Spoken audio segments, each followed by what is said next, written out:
मन मोहन में आरती करने आई हो।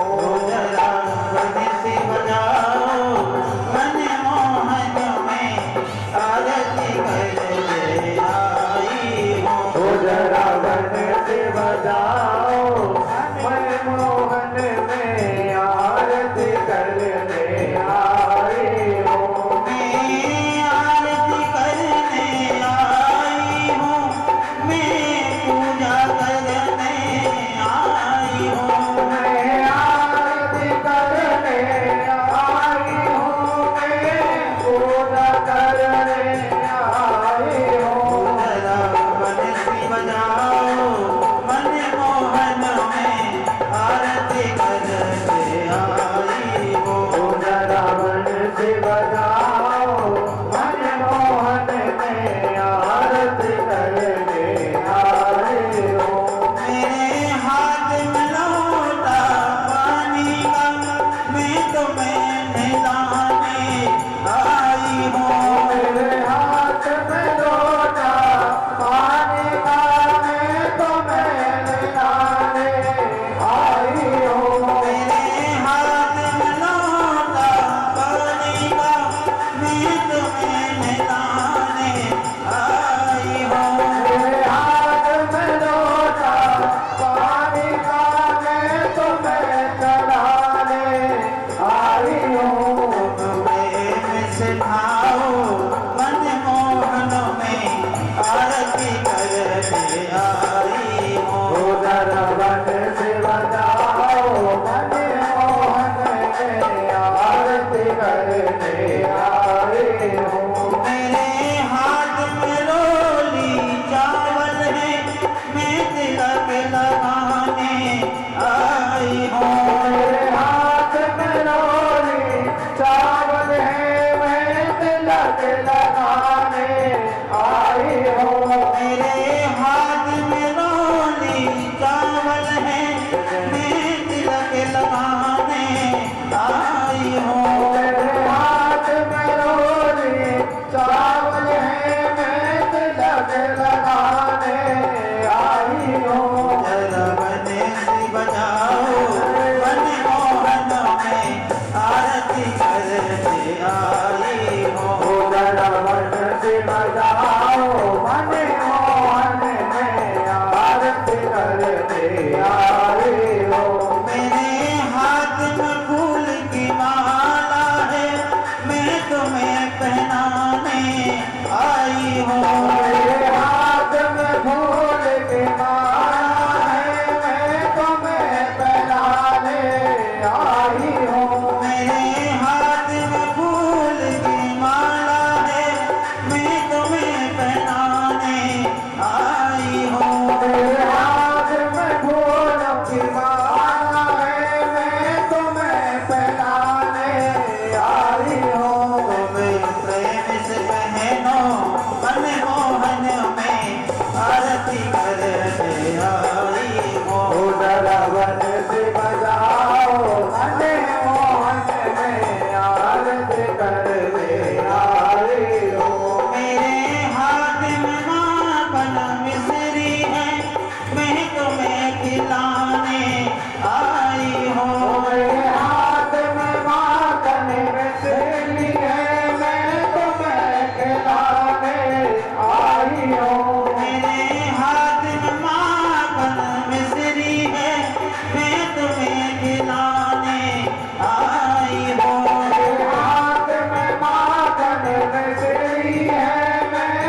अपने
कुछ कह सकता हूँ, यदि आप सुनोगी तो।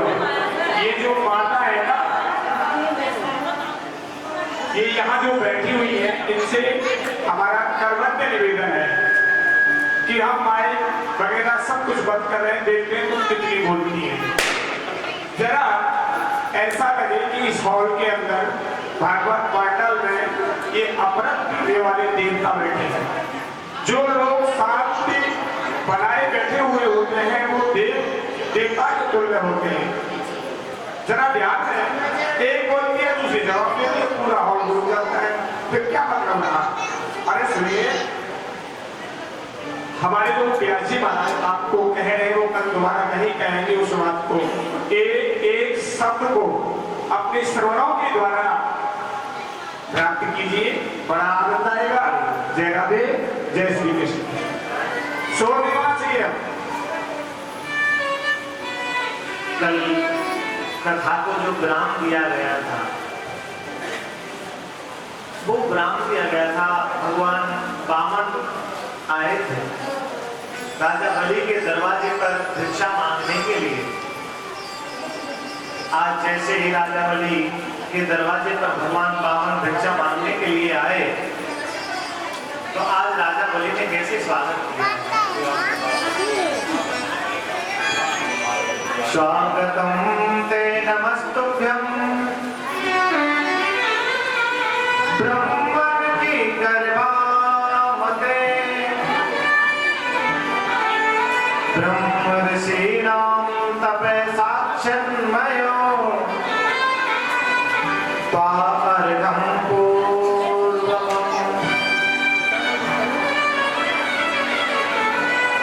हे राजा वामन, मैं आपका स्वागत करता हूँ।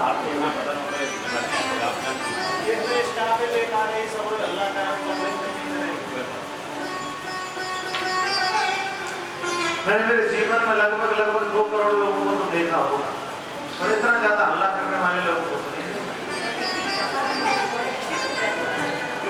मैंने एक से एक पैसे वाले को देखा, एक से एक गरीब लोग को देखा, लेकिन इतने बेहात को नहीं देखा। आइए कथा में प्रवेश करें। बोले राजा, हे भगवान वामन, मैं आपका स्वागत करता हूँ। आप मेरे दरवाजे पर आए हो।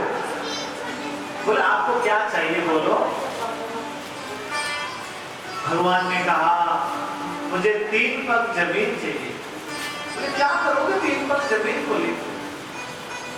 नहीं और कुछ मांगो। बोले अगर आप कहें तो कांचन गुणवत्ताम वित्त कन्यायं बनवाया। अगर आप कहें तो मैं आपको सोने के महल बनवा दूं। अगर आप कहें तो मैं गुणों से भरपूर ब्राह्मण की कन्या से आपका वर्ण करा दूं, विवाह करा दूं। बोले भैया मुझे शादी नहीं करनी और ना ही मुझे कोई सोने के महल चाहिए। मैं क्या करूंगा सोने के महलों को लेकर के? मुझे तो बस 3 पग जमीन। आज 3 पग जमीन देने के लिए तैयार हुआ है राजा बलि। शुक्राचार्य महाराज ने बड़ा रोकने का प्रयास किया, लेकिन भगवान को नहीं रोक पाए।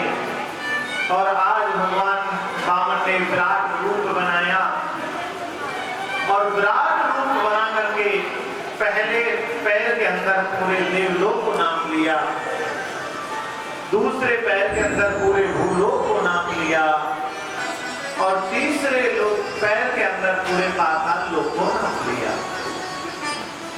थोड़ी सी जगह कमी पड़ गई। आज राजा बलि से कहने लगे भैया जगह की थोड़ी कमी है। बोले भगवान अब मेरे पास देने के लिए कुछ नहीं है। बोले अब बस मैं बचा हूं, मैंने सब कुछ दे दिया। आज राजा बलि उल्टा देख गया। भगवान ने पैर रखा और आज राजा बलि पाताल लोक का राजा बन गया। जैसे पाताल लोक का राजा बना दिया, भगवान ने कहा कि अब तू क्या मांगना चाहता है, बोल। तो राजा बलि ने कहा भगवान मुझे कुछ नहीं चाहिए, मैं इतना बुरा इंसान नहीं हूं कि दी हुई चीज को वापस मांगू, नहीं। अगर आपको आज देना है तो आप मेरे दरवाजे पर मंत्री बनकर के रहेंगे और मैं राजा बनकर के रहूंगा। बोले ठीक है।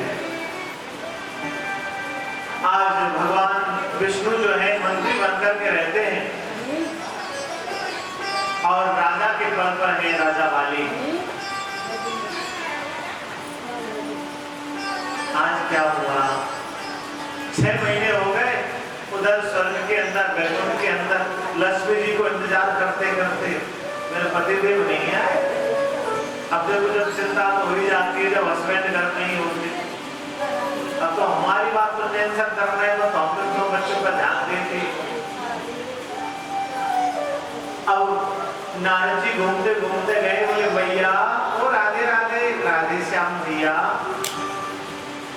बोले बाबा कहाँ रहते हैं, आजकल देखते नहीं, आप भी उदास रहते हैं। बोले बाबा नारद कहा बताओ, 6 महीना है घर ही ना आए लौट के।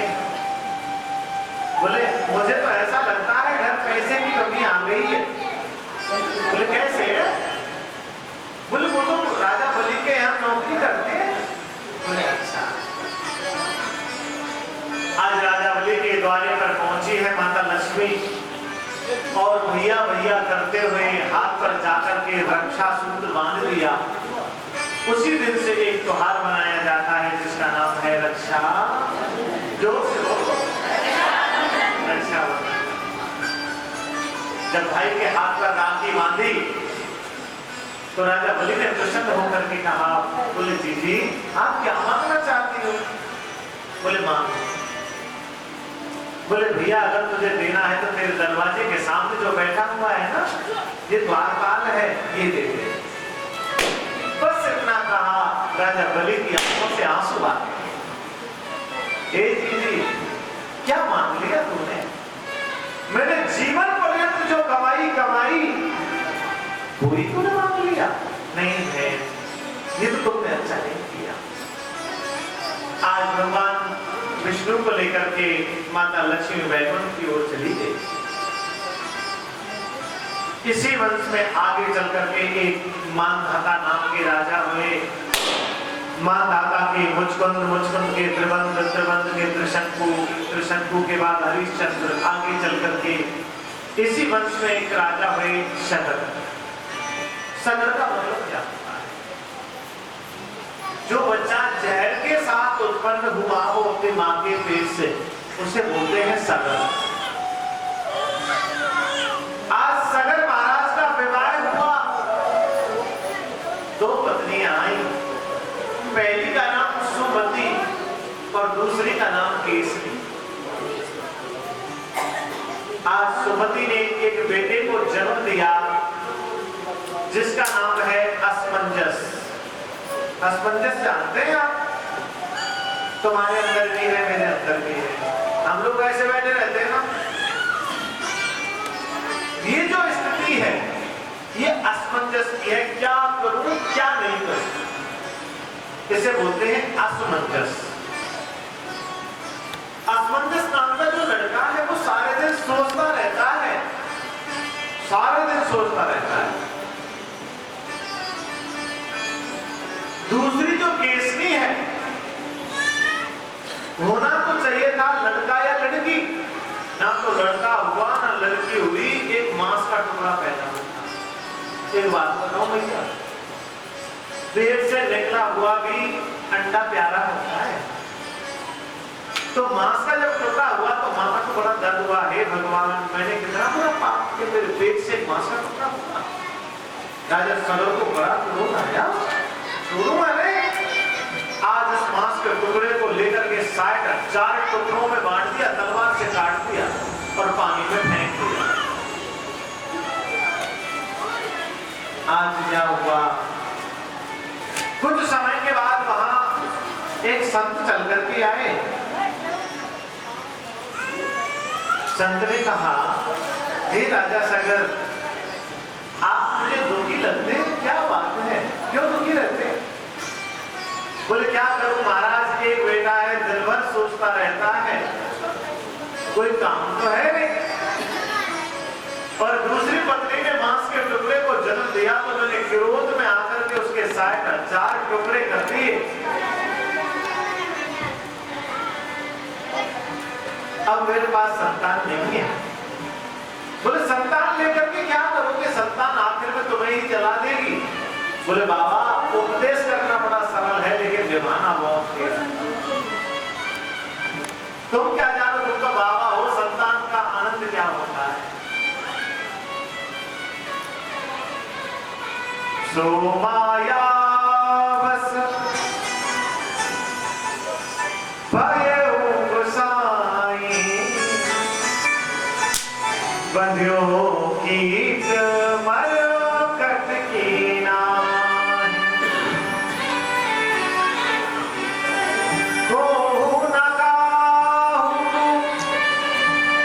सुख दुख लागा निज कृत कर्म भोग सब भ्राता।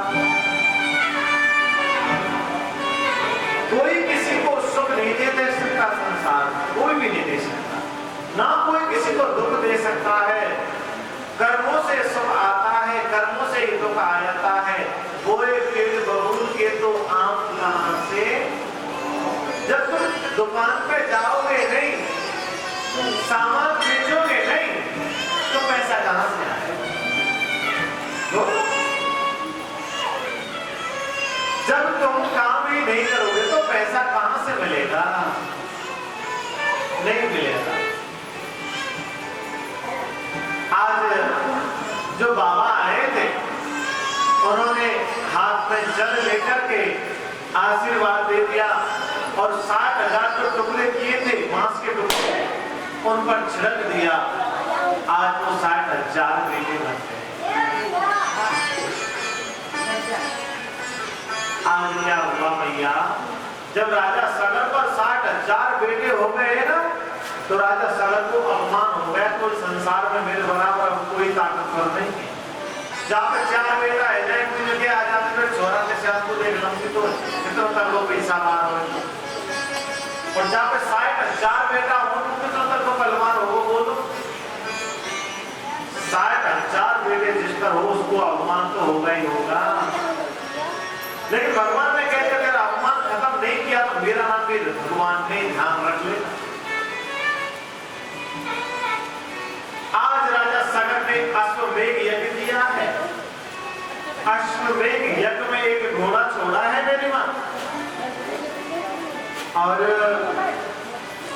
उस घोड़े के गले में एक ताम्रपत्र लटका हुआ है और उस पर लिखा है जो कोई घोड़े को पकड़ेगा वह हमारा दुश्मन होगा।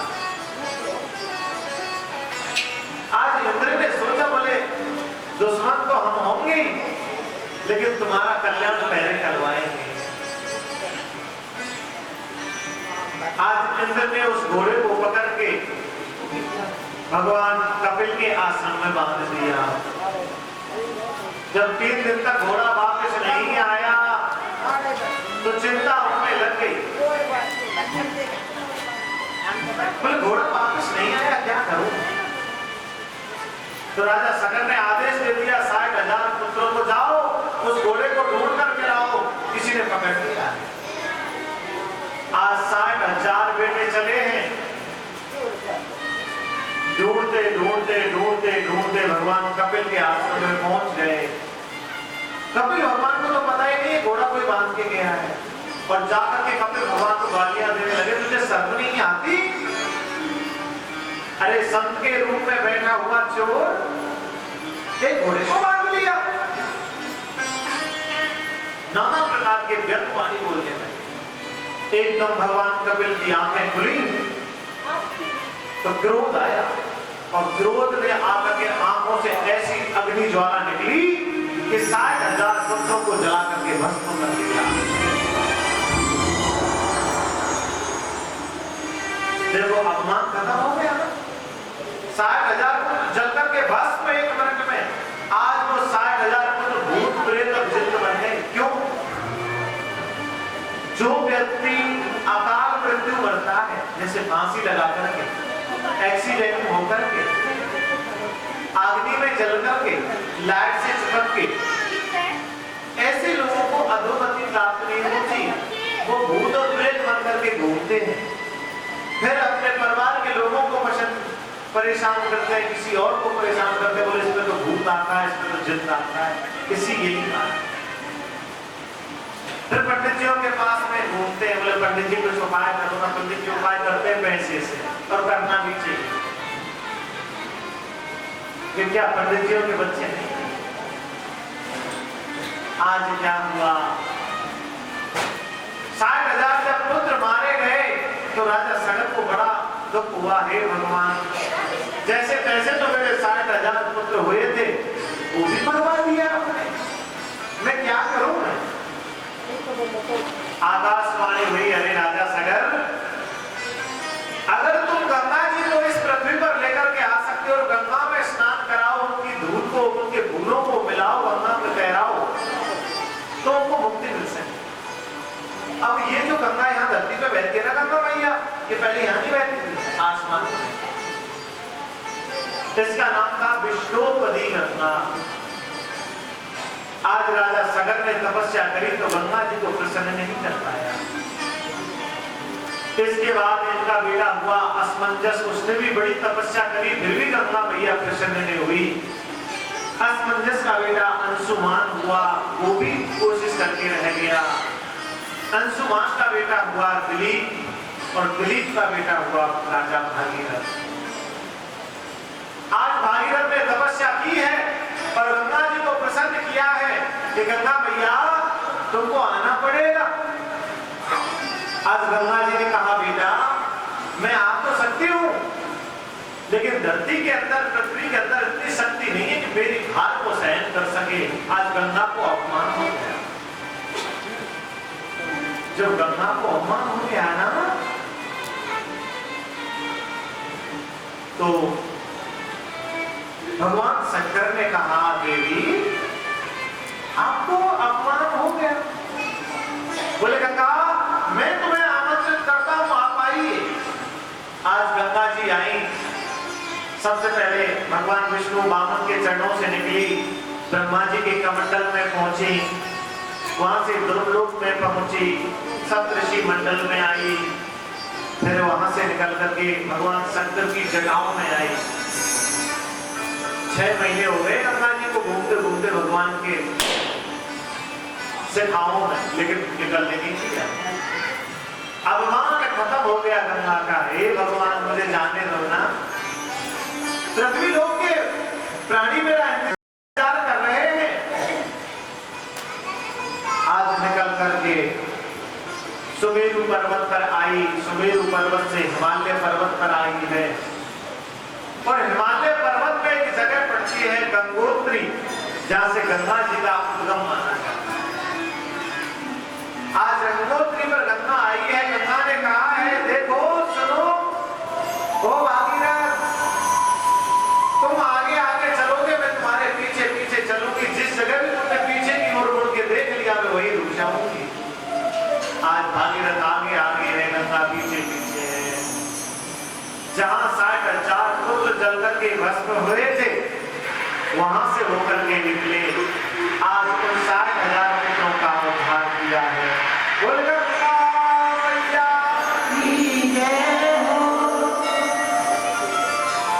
आज 60,000 पुत्रों का मोक्ष हुआ। आगे चल करके गंगा सागर तक पहुंच गए। भागीरथ ने देखा कहीं गंगा मैया आ रही है कि नहीं आ रही। जैसे ही पीछे मुड़ के देखा तो गंगा जी वहीं रुक गई। आज गंगा सागर में जाकर के गंगा जी विलीन हो जाती है। इस प्रकार गंगा मैया इस पृथ्वी पर आई है।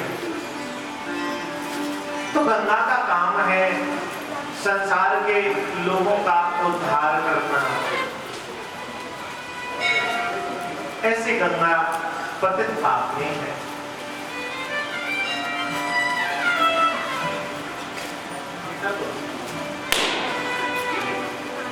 राम कृष्ण दो एक हैं, अंतर नहीं निमेष, उनके नयन गंभीर हैं, उनके चपल से।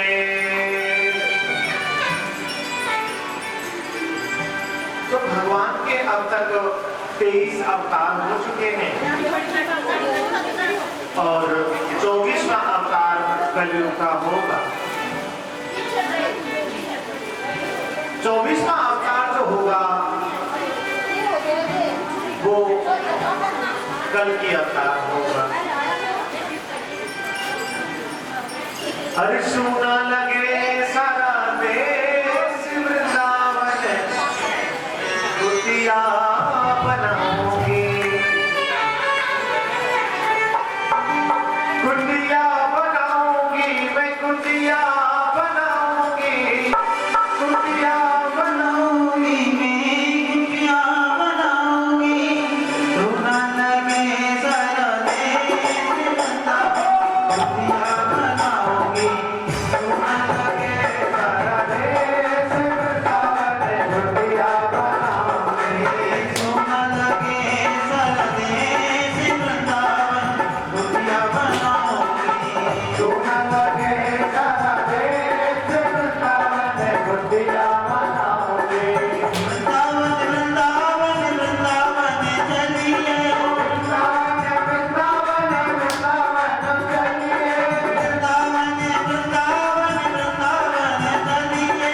वृंदावन वृंदावन वृंदावन चलिए। हर यौवन वाके श्याम दल अलग जगाऊंगी। हर लोगन का वेश अलग जगाओगे। सोना लगे सारा देश वृंदावन, कुटिया बनाऊंगी। सोना लगे सारा देश वृंदावन, कुटिया बनाओगे। जगदधारी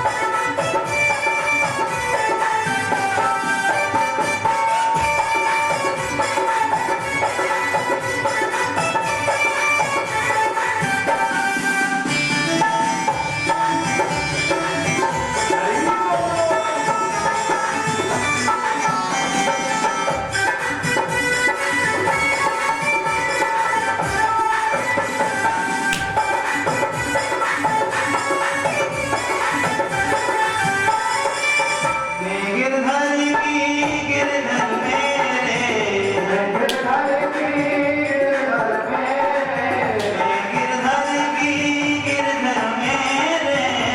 गिरधर की गिरधर मेरे, मेरे जन्म जन्म के मेरे, मेरे जन्म जन्म के मेरे, मेरे जन्म जन्म के मेरे। मेरे जन्म जन्म के मेरे।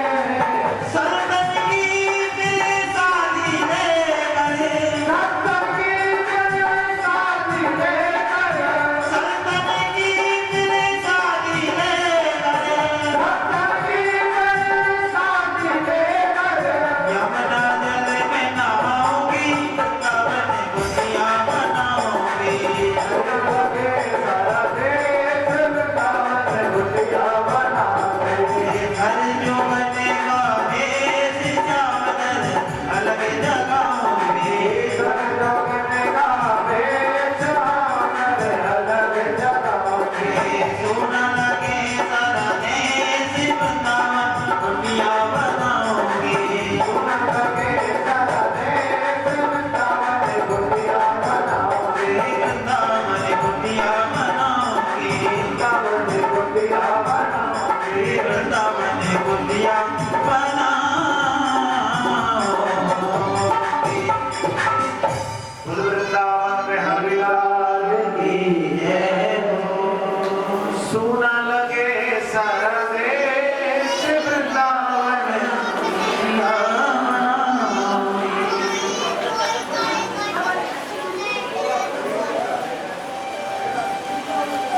आइए राम कथा में प्रवेश करें। आज भगवान कृष्ण का जन्म ही तो कराना है।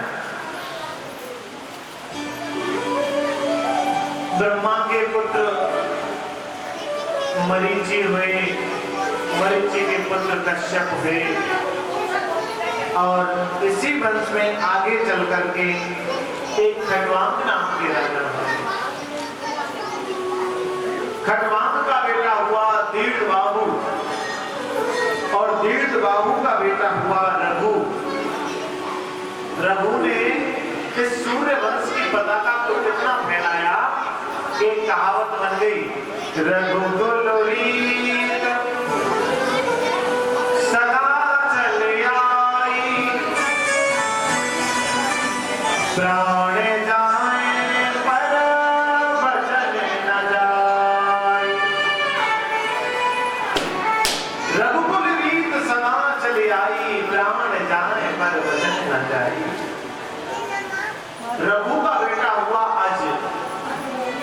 पहले इस भारतवर्ष को अज के नाम से जानते थे, और अज का बेटा है दशरथ, और दशरथ की माता का नाम है इंदुमती। मैं आज प्रश्न करूंगा तुमसे, जो भी मेरे को कोई बोलता हुआ दिखाई देगा उससे पूछूंगा मैंने भागवत में क्या बोला था। हाँ, पता तो होना चाहिए ना, 4 दिन से कथा सुन रहे हैं, तो मुझे क्या मालूम तुमने क्या सीखा क्या नहीं सीखा, पता तो होना चाहिए। अब बात करना और पूछे, आज कथा कम हो जाएगी, क्या फर्क पड़ना है। हमारा तो काम कथा कहने का, यहाँ भी सुनाएंगे कहीं और सुनाएंगे, 2-3 तारीख से फिर चालू, फिर 13 तारीख से चालू, हमारा तो काम ही यही। आज राजा दशरथ का विवाह हुआ है, 3 पत्नियां आई हैं, कौशल्या, कैकेयी और सुमित्रा। बड़ा दुख है, तीनों पत्नियों पर कोई संतान ही नहीं हुई। एक पर नहीं हुई, दूसरी पे भी नहीं हुई, तीसरी पर नहीं हुई। मन में बड़ी गिलानी हो, हे भगवान मैंने कौन सा पाप किया तो अपने संतान ही नहीं हुई मुझ पे। कोई ना कोई तो पाप हुआ।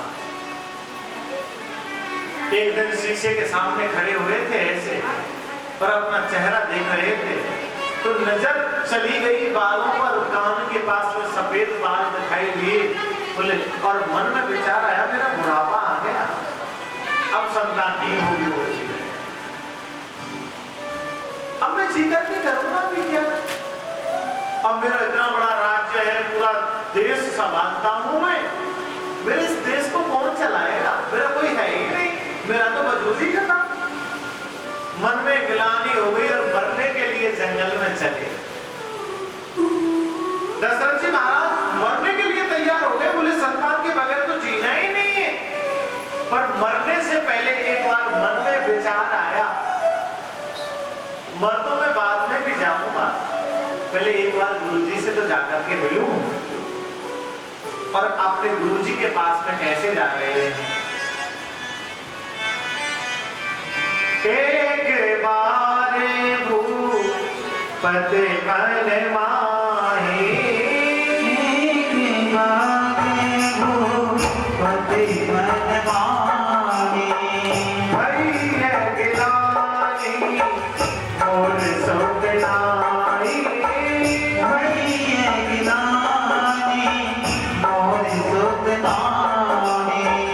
गुरु ग्रह गाए हो तुरंत में माला, गुरु ग्रह गाया हो तुरंत में माला, चरण लागे कर विनय विशाला, चरण लागे करी विनय विशाला।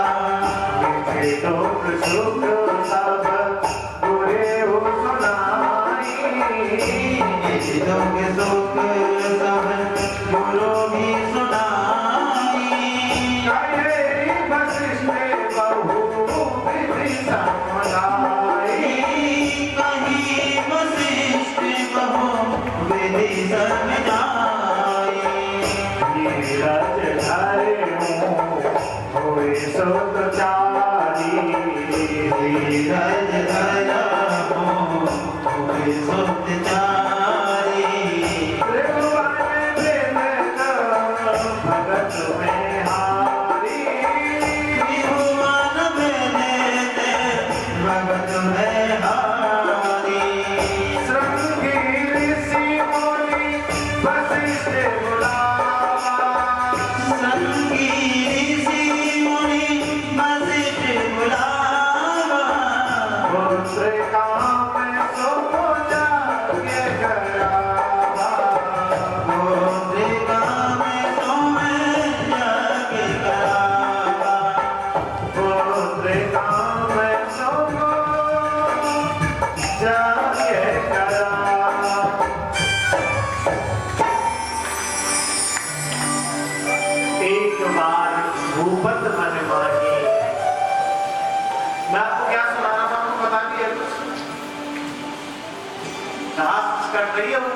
सब बातें समझते हैं, ऐसी बात नहीं, हम जानते नहीं, सब बात समझते हैं, किसको क्या समझना है, तो कुछ समझ में नहीं आ रहा, कुछ भी समझ में नहीं आ रहा। आप ऐसे बैठे जैसे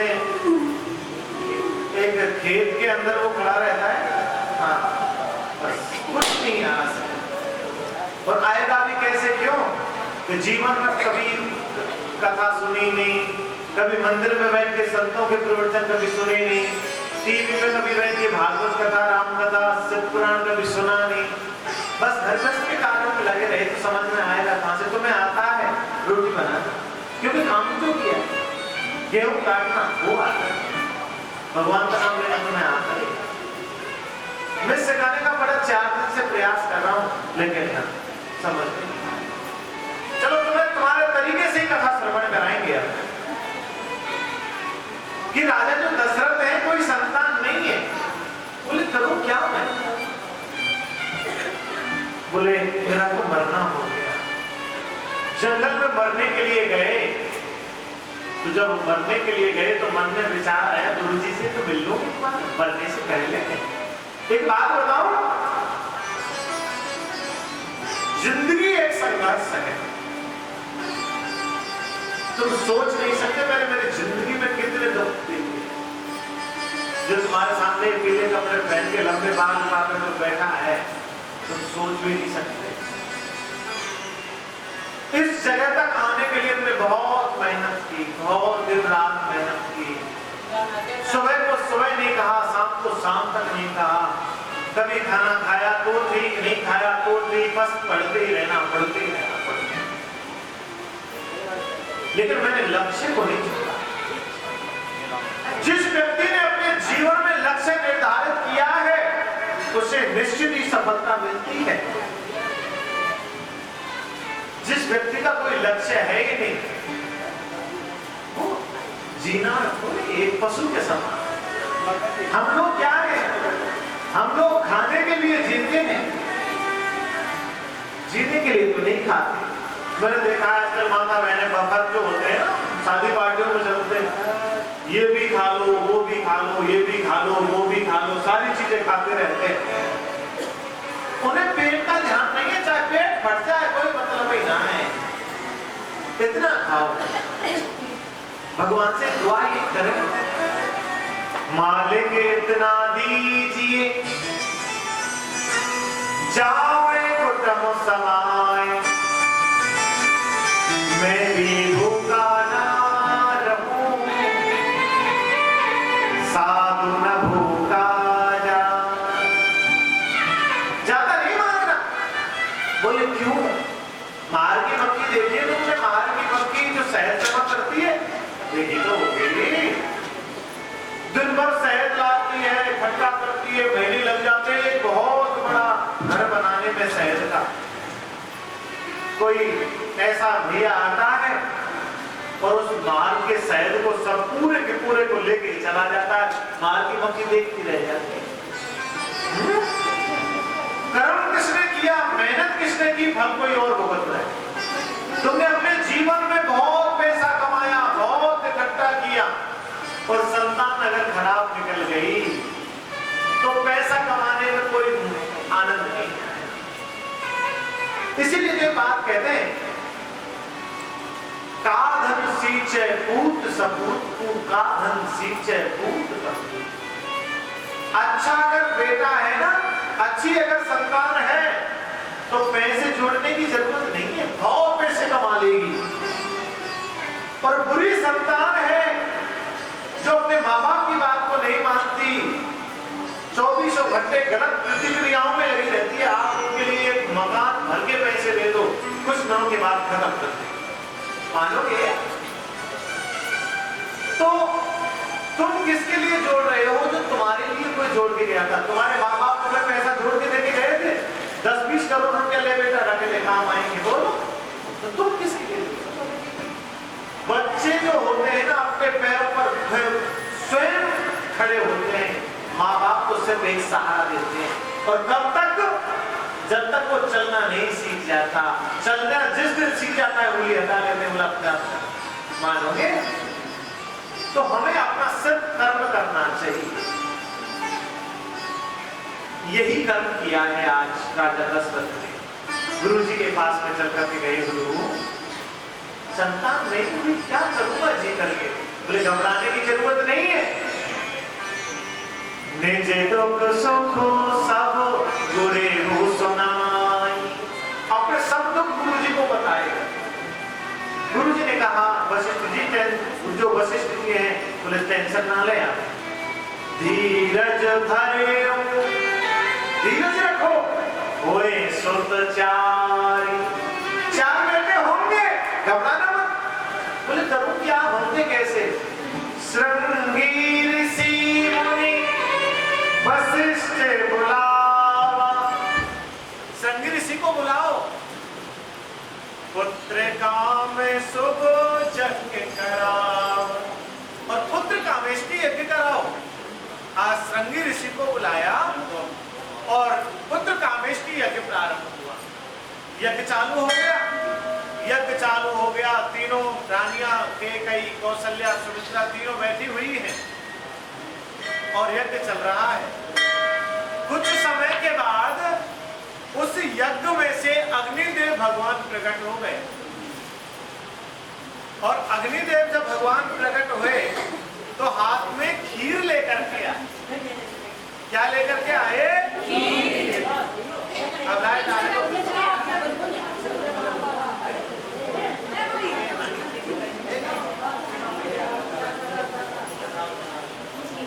भैया पीछे की ओर चले जाना है ना, बस 3 दिन की बात और है।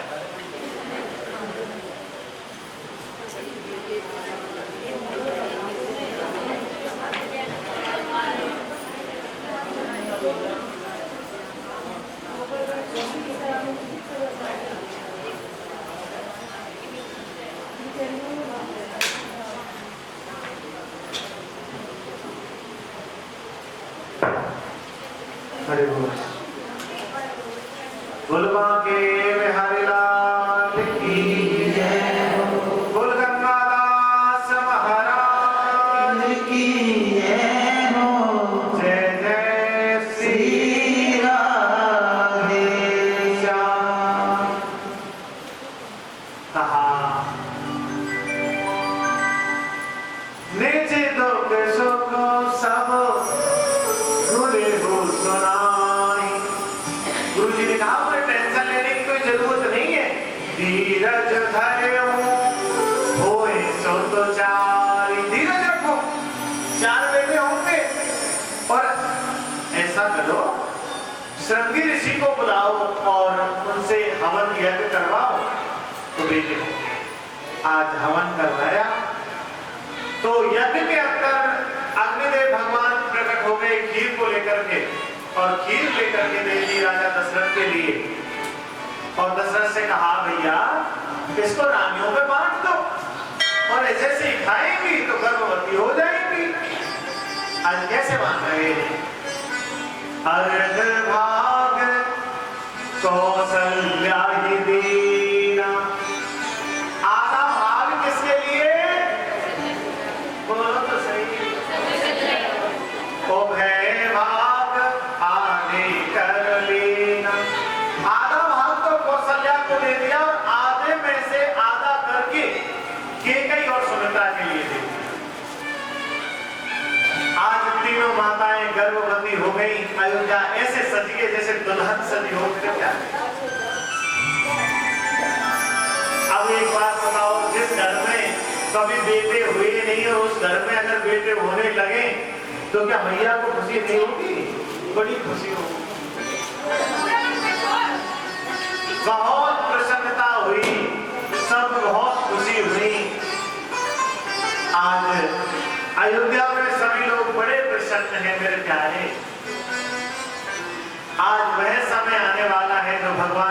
राम का अवतार होगा। 9